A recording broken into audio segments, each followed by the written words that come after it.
Dakti na outsourcing khai private sector contractor ni bisinde sebak tilangna bagoi koksapanir mothaknani ungtong tei dakti na haste hapang juda department of bukcha tongma rokno kaisa kore tei supuna nangnai nangkai tebo kota khai kota department namna ungtong haste ni muikuting rokno phadar haste rohaya boina hasne block level rohorei tebo hamkla khane ungtong industry rok haste namjakang ke haste ni barorokni bagoi kaham ungnai omhake kaisini sanmungno tui haste ni mantri akarani thani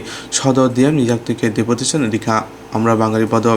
deputation রিমানতে আমরা বাঙালিনি তাংফাং গৌরাঙ্গ রুদ্রপার কক্তমা তোমরা সাইখানারিকা হাসতে হাপা outsourcing বিশুদ্ধি agreement খাই সেবক তলাং মানি ন আবনো মোথানার উংথং তামনে হনবা অমহাইকে সেবক তলাং কাহকে বেতন rock ঠিক ইংলা কাহাম খাইবো সাবজাগলা আবনি বাগৈন অমহাই সিস্টেম খাইয়াওয়ে আবনো মোথানানি নাংনাই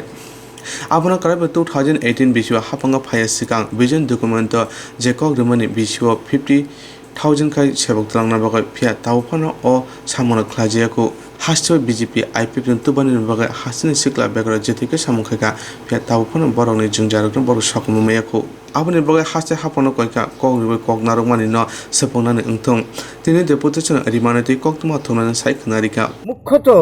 এই যে গভর্নমেন্ট আউটসোর্সিং এর মাধ্যমে বিভিন্ন ডিপার্টমেন্টে বেকারদের নিয়োগের সিদ্ধান্ত নিয়েছে এর বিরুদ্ধে আমাদের তীব্র জেহাদ আমরা বিক্ষোভ আমরা প্রকাশ করছি সারা রাজ্যে আজকে এই ধরনের কর্মসূচি হচ্ছে আমরা 7 দফা দাবিতে আজকে মাননীয় মুখ্যমন্ত্রী মহোদয়ের কাছে আমরা ডেপুটেশন দেব ডিএম স্যারের মাধ্যমে তো এর মধ্যে প্রথম হচ্ছে আউটসোর্সিং এর মাধ্যমে ঠিকাদারি সংস্থাকে দিয়ে এই যে কর্মচারী নিয়োগের সিদ্ধান্ত এটাকে গভর্নমেন্টকে অবশ্যই বাতিল করতে হবে ত্রিপুরাতে এমনিতে বেকারের পাহাড় জমেছে আর এইভাবে আউটসোর্সিং এর মাধ্যমে যদি কর্মচারী নিয়োগের ব্যাপারটা এখন হয় তাইলে চাকরি হবে না বাইরের লোকরা এসে এখানে চাকরির পদগুলি দখল করবে আর আউটসোর্সিং মানে কন্ট্রাকচুয়াল বেসিস চাকরিটা হবে সেখানে বেতন ভাতা কম হবে কাজের ডিউরেশনটা বাড়বে এক কথায় বেকারদের মানে পেটে মানে এই আইনের মাধ্যমে এই নিয়মের মাধ্যমে পেটে লাথি পড়বে এদের বাঁচার রাস্তাটা বন্ধ হয়ে যাবে 2 নম্বর কথা হচ্ছে এই যে বিভিন্ন ডিপার্টমেন্টের শূন্যপদ এই সরকার ক্ষমতা আসার আগে বলছিলেন যে বছরে 50,000 চাকরি দেবেন সমস্ত শূন্যপদ পূরণ করবেন মিস করে চাকরি দেবেন ইত্যাদি ইত্যাদি কোনো কিছুই হয়নি অনেকগুলি শূন্যপদ এই দীর্ঘদিন থাকতে থাকতে এগুলি এখন অবলুপ্তি হওয়ার পথে আমরা দাবি করছি অবিলম্বে মানে যাতে শূন্যপদগুলি পূরণ করা হয় এবং 3 নম্বর দাবি হচ্ছে একটা শূন্যপদও মানে অবলুপ্তি করা তো চলবেই না অনেক ডিপার্টমেন্টে প্রয়োজনে নতুন করে পদ মানে সৃষ্টি করার মতন অবস্থা হয়ে আছে এগুলিকে শূন্যপদ সৃষ্টি করতে হবে 4 নম্বর হচ্ছে আমরা মনে করি যে এই যে শুধুমাত্র ত্রিপুরা সরকারই নয় এই যে সেন্ট্রাল গভর্নমেন্ট ত্রিপুরাতে বিভিন্ন ডিপার্টমেন্ট আছে এই ডিপার্টমেন্টগুলিতে এই যে কর্মচারী নিযুক্তি যেমন ত্রিপুরাতে রেল আছে এরকম বহু আছে এগুলিতে স্থানীয় বেকারদের প্রাধান্য দিতে হবে স্থানীয় যোগ্য বেকারদের বঞ্চিত করে কোনো অবস্থাতে বাইরের কাউকে এই রাজ্যে নিয়োগ করা চলবে না আমরা লক্ষ্য করছি ত্রিপুরার বেকাররা যখন বাইরে যায় ওরা এখানে কোনো ঠাঁই পায় না তো আমরা কেন এই রাজ্যের বেকারদেরকে বঞ্চিত করে আমরা অন্য রাজ্যের লোকদেরকে আমরা এখানে দেব এটা আমরা কোনো মতে মানতে পারি না 5 নম্বর দাবি হচ্ছে আপনারা জানেন যে এই যে পেট্রোল ডিজেল রান্নার গ্যাস থেকে শুরু করে নিত্য প্রয়োজনীয় জিনিসের অগ্নিমূল্য মানুষের ইনকাম দিন দিন কমে চলেছে আর জিনিসের দাম পাল্লা দিয়ে বাড়ছে কি করে বাঁচবে এই রাজ্যের মানুষ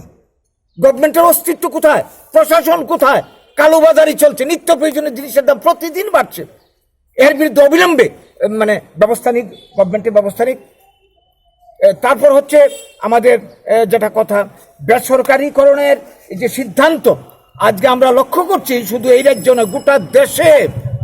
মোদিজি ঘোষণা দিয়েছেন 100টা সংস্থাকে উনি 1-2 বছরের মধ্যে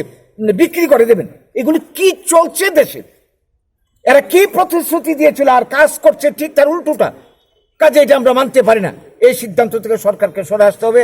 আর লাস্টলি আমাদের যারা বক্তব্য ত্রিপুরার এই বেকার সমস্যা শুধু সরকারি চাকরি দিয়ে সম্ভব না এটা আমরাও বুঝি এখানে কোনো কলকারখানা মিল ফ্যাক্টরি কিচ্ছু গড়ে ওঠেনি আমাদের দাবি ত্রিপুরাতে যে রিসোর্স রয়েছে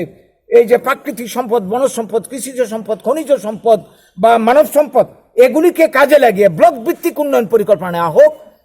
তাহলেই ত্রিপুরা বেকার সমস্যার সমাধান হবে এই 7টা দাবিতে আজকে আমাদের এই ডেপুটেশন এবং এই ডেপুটেশন শুধু যে এখানে হচ্ছে তা না আমি আগে বলেছি সারা ত্রিপুরার প্রত্যেকটা জায়গাতে আমাদের ডিএম এর মারফতে মুখ্যমন্ত্রী মহোদয়ের কাছে আমরা এই ডেপুটেশন আজকে আমরা তুলে দেব। যদি এতে গভর্নমেন্টের টনক না নড়ে, যদি তারা সিদ্ধান্ত বদল না করে, তাহলে আমরা গোটা রাজ্য জুড়ে তীব্র গণ আন্দোলন করে তুলব সবাইকে নিয়ে। এই বার্তাটা আমরা আপনাদের মাধ্যমে আজকে মানে গভর্নমেন্টকেও দিতে চাইছি এবং এই রাজ্যের মানুষকেও দিতে চাইছি। আমার নাম গৌরাঙ্গ রুদ্রপাল, আমি আমরা বাঙালি ত্রিপুরা রাজ্য কমিটির সচিব। আমার পাশে যিনি আছেন দুলাল ঘোষ, তিনি পশ্চিম ত্রিপুরা জেলা কমিটির সচিব। আর আরও অন্য যারা আছে, অশোক দাস আমাদের রাজ্য কমিটির মেম্বার, সমর দেবনাথ রাজ্য কমিটির মেম্বার, এখানে যিনি আছেন সীমন্তী দেব রাজ্য কমিটির মেম্বার, এখানে অনেকে রাজ্য কমিটির মেম্বার এবং জেলা কমিটির মেম্বার।